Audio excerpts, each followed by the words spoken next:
ছবিটা সম্পর্কে আমি লিখেছি, আমি বলবো না, আপনারা আমার লেখা পড়েন। আর আমি বলবো যে ছবিটা দেখেন, ছবি দেখার আগে বেশি কথা বলতে হয়। কিন্তু আমি বলতে পারি যে সিনেমা হলে গিয়ে সিনেমা দেখে, সিনেমা দেখার পরে যে যে রসায়নগুলি কাজ করা উচিত, এই সিনেমাটা আমার ভিতরে কাজ করেছে। আমি অভিভূত হয়েছি। এর চাইতে বেশি এনজয় করেছি বাংলাদেশের ছবি আমি খুব অল্প কটার নাম বলতে পারবো, কিন্তু এটা ওয়ান অফ দ্য বেস্ট। ঠিক আছে, থ্যাংক ইউ, কংগ্রাচুলেশন। আমি সুমন ভাই এবং লিমা আমাকে কিছু হলো বলার জন্য রিকোয়েস্ট করি।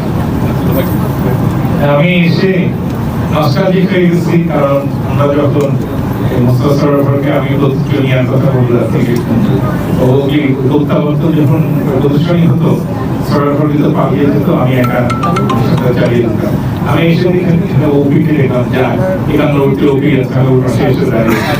আর এই ছবিটা আমি দেখেছি।